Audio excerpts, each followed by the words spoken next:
On March 15th, in the year 44 BC, one of the most dramatic political assassinations in human history unfolded inside the Roman Senate. The man at the center of the moment was Julius Caesar, a general reformer and ruler whose power had grown so vast that many believed the Roman Republic itself was in danger. For years, Caesar had transformed Rome.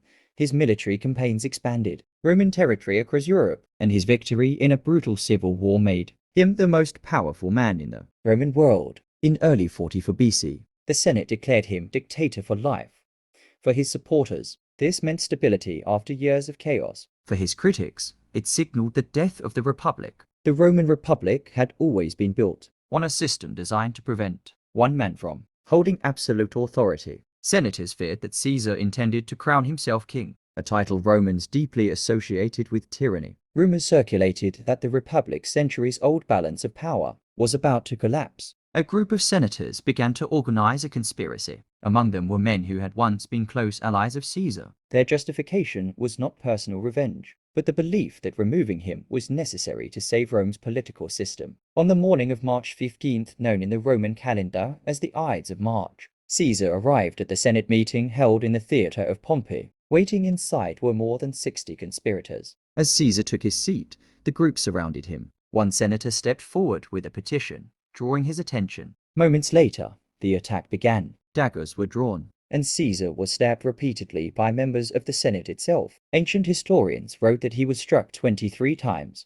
The assassination shocked the Roman world. The conspirators believed they had saved the Republic by eliminating a potential tyrant, but history would prove their calculation wrong. Instead of restoring stability, Caesar's death triggered a new wave of civil wars. Power struggles erupted between competing factions, including Caesar's adopted heir, the young and ambitious Augustus. Within less than 2 decades, the Roman Republic that the conspirators had tried to protect no longer existed. In its place rose the Roman Empire, ruled by emperors rather than elected leaders. Ironically, the assassination, intended to stop one man from gaining absolute power, helped create a system where emperors would hold far greater authority than Caesar ever did. The death of Caesar became one of history's most powerful lessons about political change. Removing a leader does not always restore the system that existed before. Sometimes it accelerates the transformation already underway. The Ides of March reminds us that power struggles rarely end the way their participants expect.